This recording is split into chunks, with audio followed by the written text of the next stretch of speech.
Welcome, my friends. This is Covey1969, and this is The Newfie Show.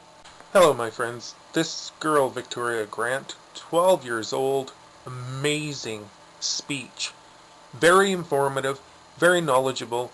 Most people just cannot grasp what's going on with our government. She simplifies it in a means that we all can understand. God bless Have you ever her. wondered why Canada is in debt?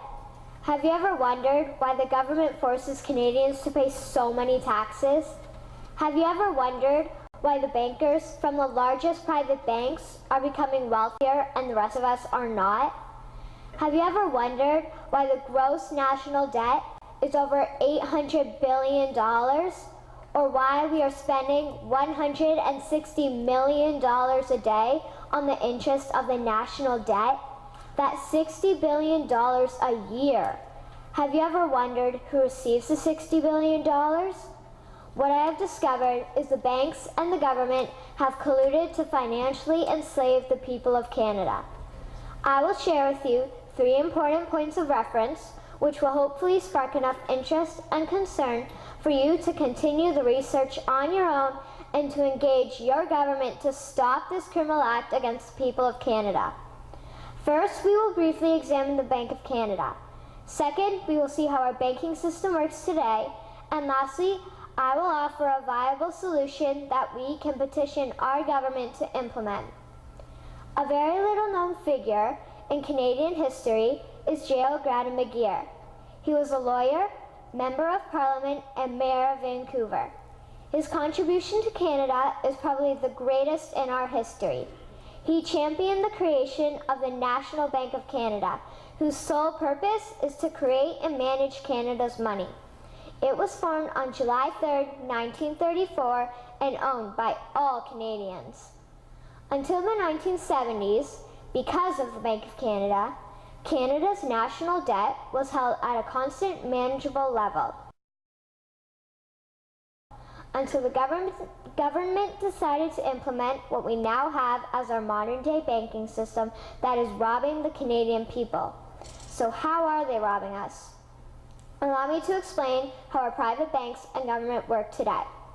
First, the Canadian government borrows money from the private banks.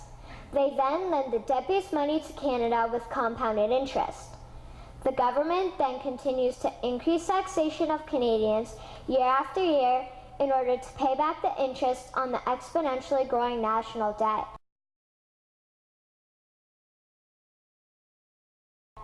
What results is inflation, less real money for Canadians to spend into our economy, and the real money being used to pad the pockets of the banks. Also, the government gave the banks the ability to loan out money that doesn't exist in the form of loans. When a bank gives you a mortgage, which literally means a death pledge, or a loan, they don't actually give you money. They click a key on a computer and generate the fake money out of thin air. They don't actually have it in their bank vaults. Presently, the banks only have $4 billion on reserve, but they have loaned out over $1.5 trillion. Presently, the banks only have $4 billion on reserve, but they have loaned out over $1.5 trillion. To quote Graham Towers, each and every time a bank makes a loan, a new bank credit is created. New deposits, brand new money. Broadly speaking, all new money comes out of a bank in the form of loans. As loans are debt, then under the present system, all money is debt. What I find interesting is even Jesus, in Matthew 21, drove out the money changers in the temple because they were manipulating the currency to steal money from the people. The private banks are just like the money changers in Matthew 21. They are defrauding and robbing the people of Canada, thus their freedom, and they need to be stopped. How should the banking system work?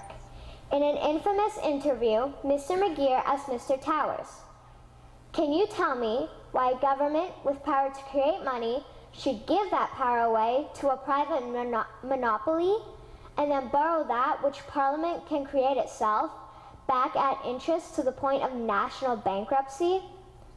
Mr. Towers replied, If Parliament wants to change the form of operating the banking system, then certainly that is within the powers of Parliament.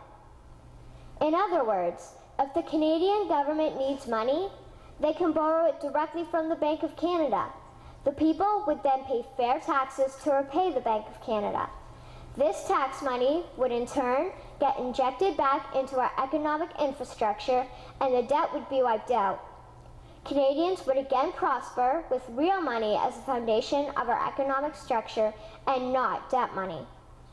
Regarding the debt money owed to the private banks, such as the Royal Bank, we would simply have the Bank of Canada print the money owing, hand it over to the private banks, and then clear the debt with the Bank of Canada. And yes, we have the power and lawful right to do so. In conclusion, it has become painfully obvious, even for me, a 12-year-old Canadian, that we are being defrauded and robbed by the banking system and a complicit government. What will we do to stop this crime?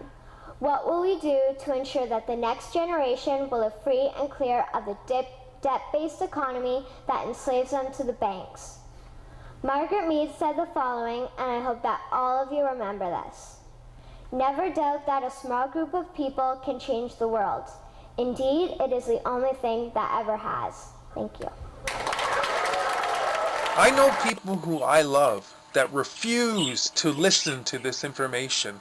They don't want to hear it, and yet a 12-year-old is able to put it in such an easy understanding level that everybody should understand we're being robbed, blind, that our lives, our health care that's cut back, our education that's cut back, everything that's important that's cut back for this insane deficit that leads to nowhere.